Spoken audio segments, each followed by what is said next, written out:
Selamat pagi, kami dari kelas 3 kelompok 3 ingin mempresentasikan mengenai klasifikasi jenis sampah menggunakan Sense. Nah, saya akan memperkenalkan kelompok kami. Yang pertama ada saya sendiri, Audrey Alicia Aldora, yang kemudian ada Gus Tabah Ahmad Bintang, lalu ada Aulia Intan Safira, lalu ada Ayub Bahrudin, dan yang terakhir ada Azhar Febrista. Nah, jadi yang akan kita bahas pada presentasi ini, yang pertama itu ada background, yang kedua ada data loading dan cleaning, yang ketiga ada exploratory data analysis atau EDA, yang keempat ada featuring engineering dan model architecture definition, dan yang kelima ada conclusion. Nah, jadi background dari proyek kami sendiri ini untuk mengembangkan model klasifikasi gambar yang mampu mengenali dan mengategorikan 6 jenis sampah, yaitu baterai, kaca, logam, organik, kertas, dan plastik, menggunakan teknik transfer learning dengan arsitektur Densenet. Proses ini dimulai dengan pengumpulan dataset gambar yang beragam, diikuti dengan para pemrosesan data yang mencakup resize, normalisasi, remove, duplikasi, dan augmentasi gambar untuk meningkatkan variasi dataset. Nah, manfaat dari proyek kami ini yang pertama untuk peningkatan efisiensi pengelolaan sampah, yang kedua untuk pengurangan kesalahpahaman pemilihan, yang ketiga untuk mendukung program daur ulang, yang empat untuk peningkatan kesadaran lingkungan, yang kelima untuk efisiensi sumber daya, yang keenam untuk pengembangan teknologi berbasis AI, yang ketujuh untuk kontribusi terhadap penelitian ilmiah, yang kedelapan ada pengurangan dampak lingkungan negatif, dan yang terakhir untuk mendorong inovasi dalam sistem pemilihan otomatis. Nah, yang pertama itu ada data loading dan cleaning. Jadi data loading itu merupakan proses pemuatan data gambar ke dalam memori atau lingkup pemrograman untuk melatih model deep learning. Nah, sedangkan untuk data cleaning sendiri merupakan proses pembersihan data dari kesalahan agar data yang digunakan dalam pelatihan valid. Nah, langkah pertama yang kita lakukan adalah mengambil dataset dan mengekstrak direktori.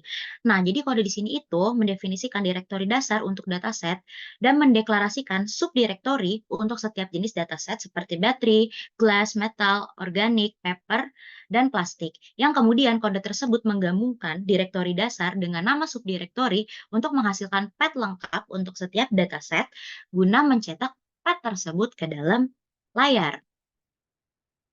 Nah, yang selanjutnya itu yang kita lakukan adalah menghitung jumlah dataset. Jadi yang dihitung di sini adalah jumlah file gambar, baterai, plastik, gelas, paper, organik, serta metal. Nah, langkah selanjutnya yang kita lakukan yaitu menampilkan 5 data citra random pada setiap kelasnya. Nah, jadi kode ini mendefinisikan fungsi yang menampilkan sejumlah gambar acak dari setiap kelas pada folder dataset itu. Nah, fungsi ini berguna untuk memeriksa keberadaan dan isi folder dari kelas, lalu menampilkan gambar-gambar tersebut secara acak dengan ukuran dan judul yang sesuai, yang kemudian memanggil fungsi ini dengan direktori dataset dan daftar kelas yang lebih spesifik lagi. Nah, ini merupakan contohnya nih, contoh dari gambar gelas, metal, organik, paper, plastik, dan baterainya. Nah, yang selanjutnya langkah yang kita lakukan itu adalah meresize image dataset. Nah, proses ini melibatkan mengubah dimensi gambar menjadi ukuran tertentu yang konsisten untuk memenuhi kebutuhan model yang digunakan. Nah, kode ini sendiri mendefinisikan fungsi resize image in directory untuk meresize semua gambar dalam directory yang ukurannya 256 dikali 256 pixel dan penyimpanannya dimasukkan ke dalam directory output. Nah, selanjutnya langkah yang kita lakukan adalah menormalisasi. Jadi normalisasi ini merupakan salah satu langkah yang paling penting dalam praproses data sendiri, yang gunanya untuk meningkatkan efisiensi dari kinerja model tersebut.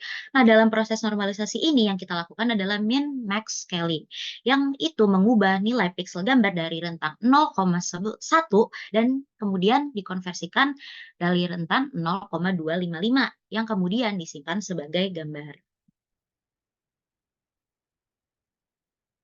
Nah, selanjutnya itu yang kita lakukan adalah me-remove duplikasi. Jadi kode di sini tuh mendefinisikan fungsi untuk menghapus gambar duplikat dari direktori input dan penyimpanan gambar unik ke direktori output. Selanjutnya akan dijelaskan oleh teman saya.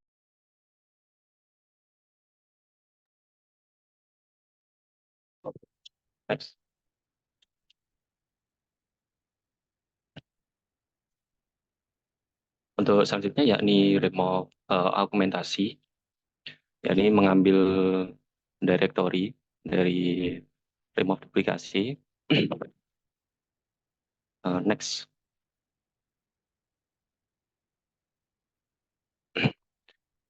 Langkah yang pertama kita mengambil citra gambar dari directory remote duplikasi, kemudian kita proses kita deklarasikan augmentasi dataset dengan melakukan beberapa parameter di antaranya horizontal flip, vertical flip, rotasi, perubahan brightness, dan juga blur.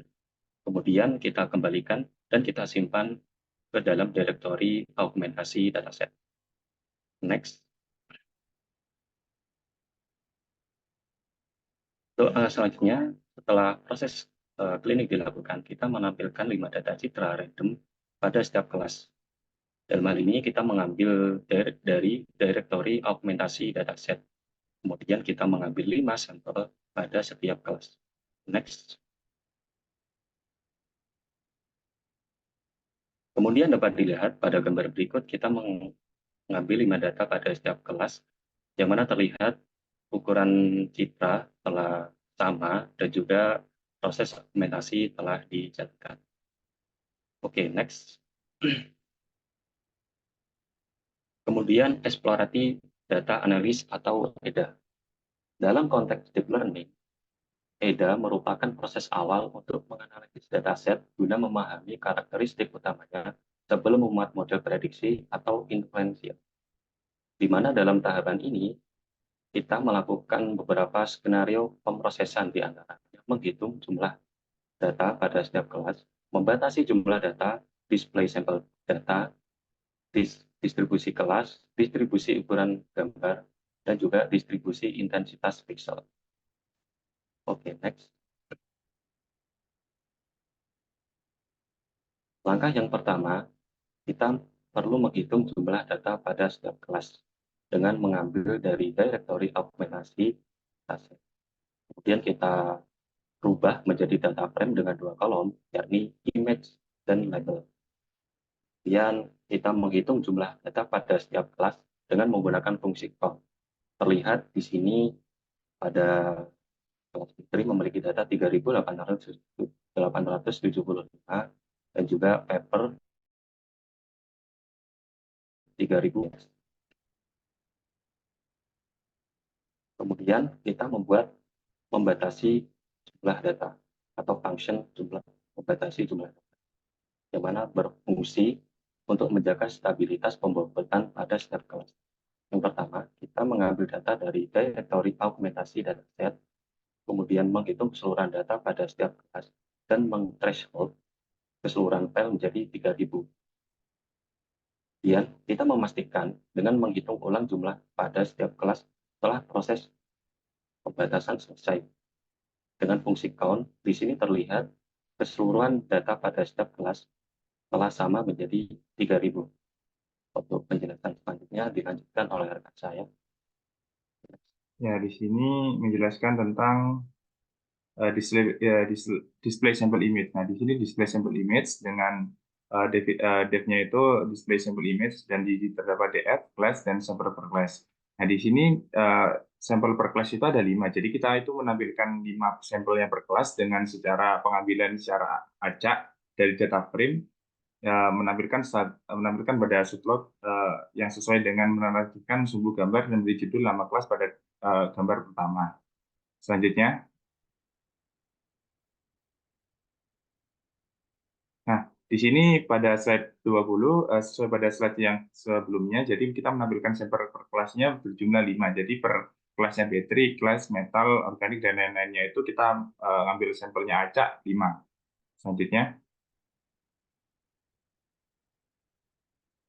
nah, pada distribusi kelas, nah ini fungsi dari plot kelas distribusi itu membuat plot barang yang menunjukkan distribusi jumlah sampel pada setiap data frame. Menggunakan Seaborn dan Matplotlib, fungsi ini menampilkan plot dengan ukuran 10x6, maksudnya 10x6 ini ukurannya apa? Ukurannya bagannya, memberi judul class distribution. Nah, di sini hasilnya itu adalah 3.000 yang disesuaikan pada setiap kelas sesuai penjelasan pada KAI pada slide ke-18. Selanjutnya, nah, pada slide ke-22 menjelaskan tentang distribusi kelas. Nah, distribusi kelas ini mengambil lajur pada label dari setiap kelas folder dataset yang ditentukan. Fungsi ini menerima 3 parameter, yakni base folder, class, dan num image, seperti yang pada itu. Nah, terus di sini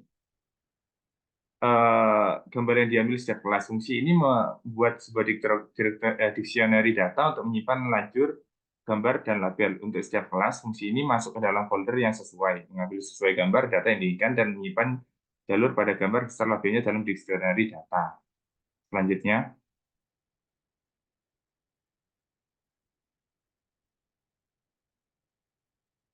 nah, pada slide 23 ini menjelaskan tentang distribusi ukuran gambar dan di gambar yang data frame yang berisi lajur gambar. Fungsi ini membuka pada setiap gambar data frame untuk mendapatkan ukurannya, menyimpan lebar dan gambar dalam menyimpan lebar dan tinggi gambar dalam 2 gambar.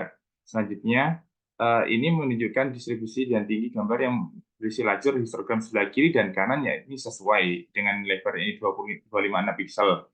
Nah, hal ini menunjukkan bahwa semua gambar dalam dataset memiliki dimensi yang konsisten. Selanjutnya, slide selanjutnya.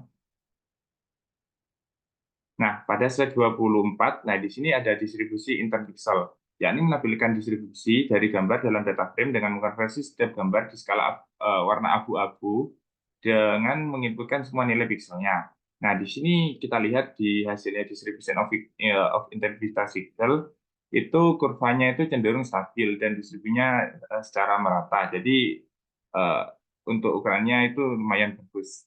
Mungkin untuk slide selanjutnya dilanjutkan oleh rekan saya, Azhar. Baik. Selanjutnya adalah fitur engineering dan model arsitektur. Fitur engineering adalah proses mengubah data mentah menjadi fitur yang lebih baik untuk meningkatkan kinerja model machine learning. Dan model arsitektur adalah desain dan struktur model machine learning. Ini mencakup pilihan jenis model, jumlah lapisan, jenis lapisan, dan bagaimana lapisan tersebut dihubungkan. Next. Pada langkah pertama, kita membuat variabel masing-masing kelas dan base folder yang berisikan dataset yang sudah diaugmentasi pada tahap sebelumnya. Selanjutnya, membuat data frame dengan kolom direktori gambar dan label atau kelas. Selanjutnya, membagi dataset menjadi 80% data latih, 10% data validasi, dan 10% data uji. Bisa dilihat di situ ada data latih sebanyak 14.400 gambar dan data valid dan data uji terdapat 1.800 gambar. Selanjutnya dibuat variabel generator pada data latih, data validasi, dan data uji dengan menetapkan ukuran gambar sebesar 224 dikali 224 pixel. Next. Oke, selanjutnya di sini akan menampilkan beberapa gambar dari setiap kelasnya. Di situ terlihat bahwa gambar memiliki ukuran yang sama dan terlihat diputar. Itu adalah hasil dari proses augmentasi. Oke, next.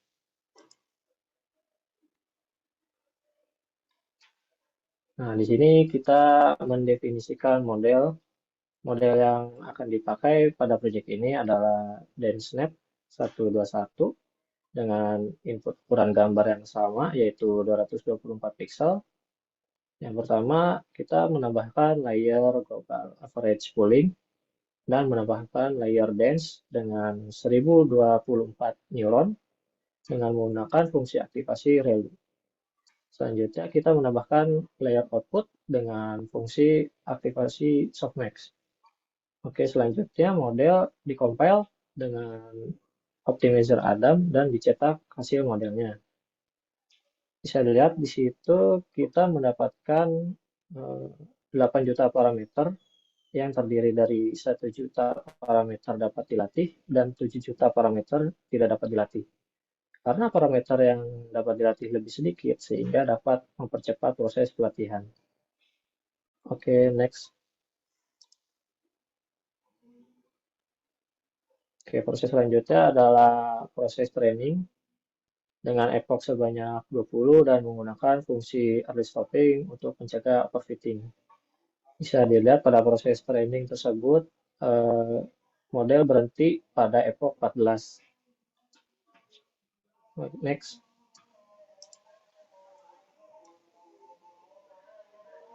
Oke, ini adalah grafik hasil pelatihan model yang terhenti pada epoch 14. Terlihat pada grafik akurasi dan loss, garis antara training dan validasi mulai berjauhan pada epoch 10 ke atas.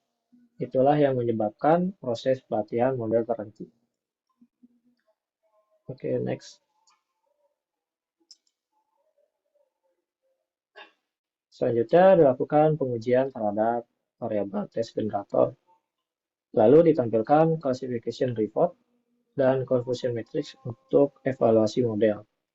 Terlihat presisi, recall, dan advance score yang didapat setiap model mencapai di atas 0,9 dan akurasi yang didapat sebesar 0,96. Oke, next.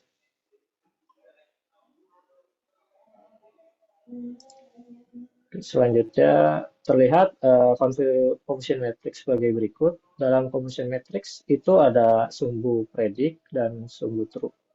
Nah, jika kedua sumbu itu bertemu, maka prediksi itu benar. Di sini bisa dilihat terdapat diagonal berwarna biru tua. Nah, itu adalah jumlah prediksi yang benar. Dan jika nilai pada diagonal tersebut dijumlahkan dan dibagi jumlah data tes, maka akan menghasilkan nilai 0,96. Nilai tersebutlah yang menjadikan nilai akurasi model ini sebesar 0,96. Oke, presentasi selanjutnya akan dilanjutkan oleh Aulia. Oke, kesimpulan dari proyek model kami menggunakan arsitektur DenseNet yang telah kami latih, yang mana arsitektur itu menunjukkan akurasi rata-rata sekitar 96%. Pada kelas organik dan baterai, nilai dari model ini mendekati 99%, kelas kaca, metal, dan juga paper berkisar 94%. Dan terakhir pada kelas plastik menunjukkan nilai yang lebih rendah dari kelas sebelumnya, yaitu sekitar 93%. Oke, saya akan lanjut saja ke bagian deployment-nya.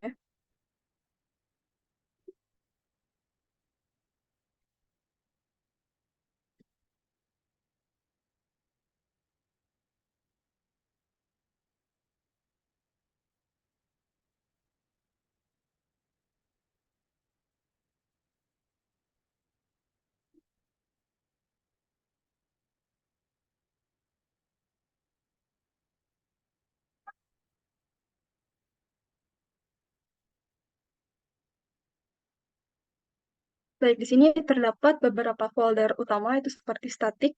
Ini untuk aset untuk menyimpan seperti gambar-gambar, dan juga style.css dan javascript.js. Kemudian di sini ada templates, di mana file ini berisi index.html yang merupakan halaman utama dari web kami. Kemudian ada instruction.html. Ini akan dipanggil ketika di bagian result.html ini, yaitu untuk memanggil cara penanggulangan dari si kelas-kelasnya. Nanti akan saya tunjukkan cara guys, sorry. Baik, di sini terdapat beberapa folder utama untuk pembangunan web kami. Ada static, yaitu untuk tempat penyimpanan aset, di mana di sini juga terdapat style.css dan juga javascript.js. Kemudian di sini ada templates yang terdapat 4 file utama, yaitu index.html untuk menyimpan web utama kami. Kemudian ada instruction.html, kemudian result.html untuk menyimpan hasil prediksi secara keseluruhannya. Kemudian ini untuk uploadnya, untuk user dapat mengunggah gambar. Kemudian di sini ada folder upload, yaitu tempat penyimpanan sementara ketika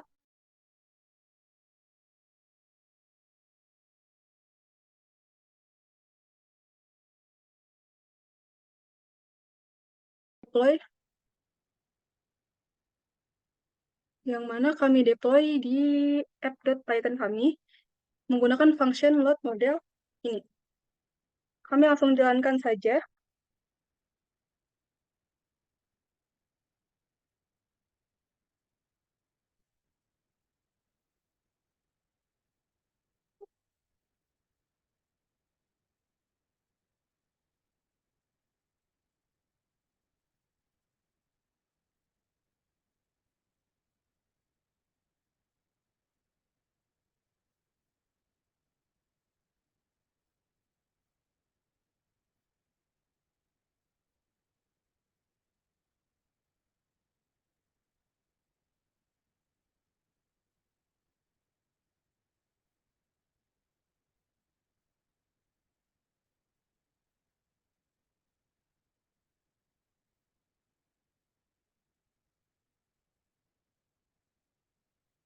Nah, ini dia program kami, yaitu Waste Classification, yang mana ini merupakan aplikasi web berbasis Flash yang kami kembangkan untuk mengklasifikasikan jenis sampah berdasarkan gambar yang diunggah oleh user.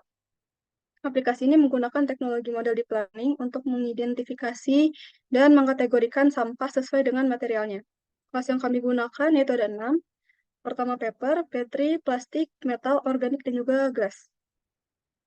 Saya akan menunjukkan bagaimana cara kerjanya. Nah, di bagian sini yaitu untuk user dapat mengupload gambarnya.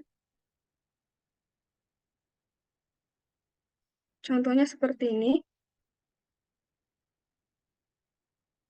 Nah, akan muncul halaman classification result.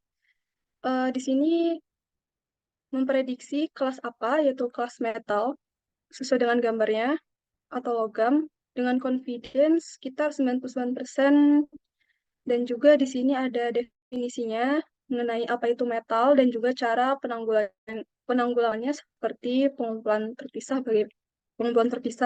daur ulangnya bagaimana, dan juga cara menjual logamnya, logam bekas. Oke, di sini saya akan mencontohkan gambar dari luar.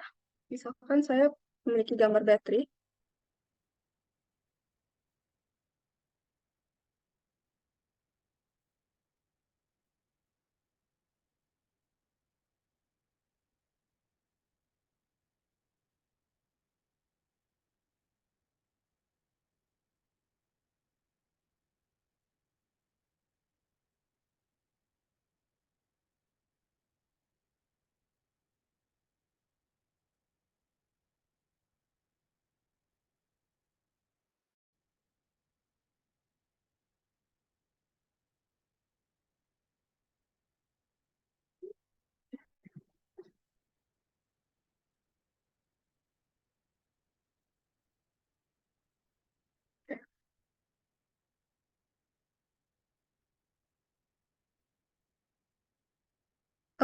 Saya akan mencoba upload menggunakan gambar yang telah saya download.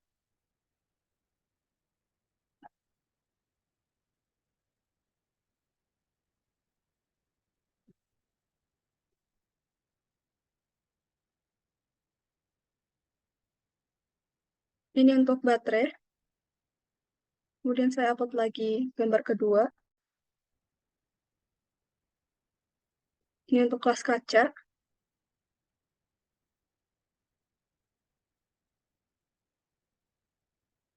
Ini untuk kertas dengan hasil prediksinya 99%.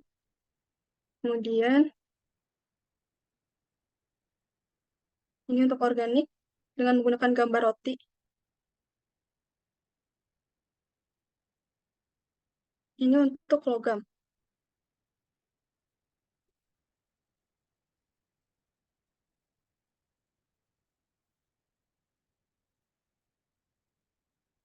Dan yang terakhir, ini klasifikasi untuk gambar plastik dengan akurasi sekitar 99%. Oke. Mungkin itu saja untuk deployment-nya. Saya kembalikan ke teman-teman. Sekian presentasi dari kelompok kami. Kurang lebihnya mohon maaf. Terima kasih dan selamat pagi.